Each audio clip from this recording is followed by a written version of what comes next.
Okay, hello everybody. Okay, so today we're talking about Francis Bacon and we're talking about Renaissance philosophy. So, Francis Bacon, as you saw in the previous video, is one of the most important thinkers of the Renaissance.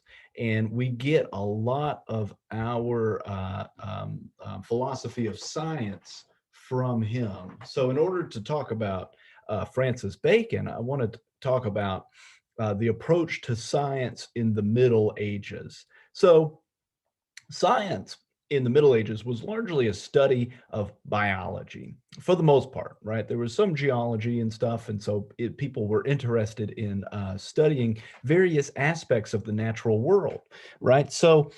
Um, so studying science or doing science was a method of looking at nature and understanding how nature works, right? So we want to understand how it is that a rodent can like crawl around, right? What are the mechanisms of that thing? Because um, uh, the reason why we want to know about that is because we're curious, right? We want to understand the way in which the world works, right?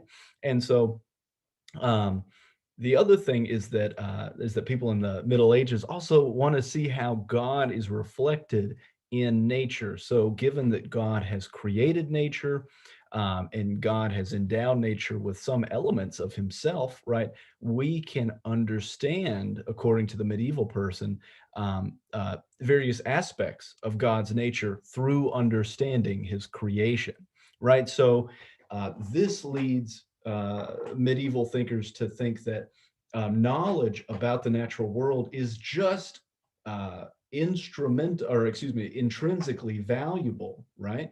So that means that the knowing about the world as it is just good enough to do because it's good in and of itself, right? We don't need that knowledge for anything else. Rather, it's just good to know about the way in which the world works, right? It's good to know about biology or geology, right?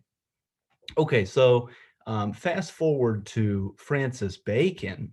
According to Bacon, we ought to synthesize science with technology, right? So now, right, according to Bacon, rather than just doing science in order to understand things about the natural world, he invites us to rather look at science for ways in which we can manipulate the natural world, right, in order to make our lives better, right? To increase our standards of living. So he kind of merges science and technology, right? So the knowledge that we gain from science can help us develop technology that improves our lives, right? And so there's this kind of synthesis between the two, right?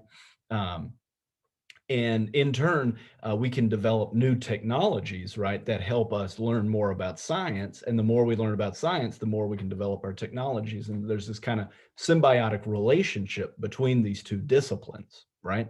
But the idea here is that scientific knowledge is not intrinsically valuable. It's not valuable because it gives us, say, knowledge of God.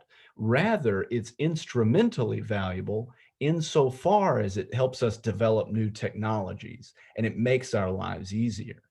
So this is like a common way in which we think about science and the in which we think about technology too, right?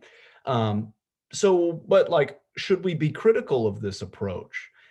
We some people say yes. So, for example, modern day environmental philosophers, they argue that Bacon's way of thinking about science, even though it improved our standards of living, it influenced so much of our what people call the rape of nature, right?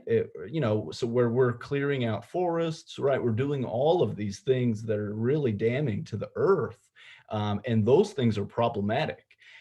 And those kinds of behaviors and methods can be traced back to this notion of putting science and technology together, such that nature is merely there for us rather than for us to learn about it, right?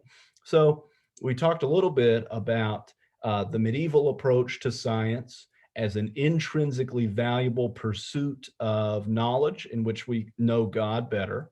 And we talked about Bacon's approach to science, in which we merge science and technology together, where these two things sort of work hand in hand with one another. We raised at least one problem with Bacon's approach.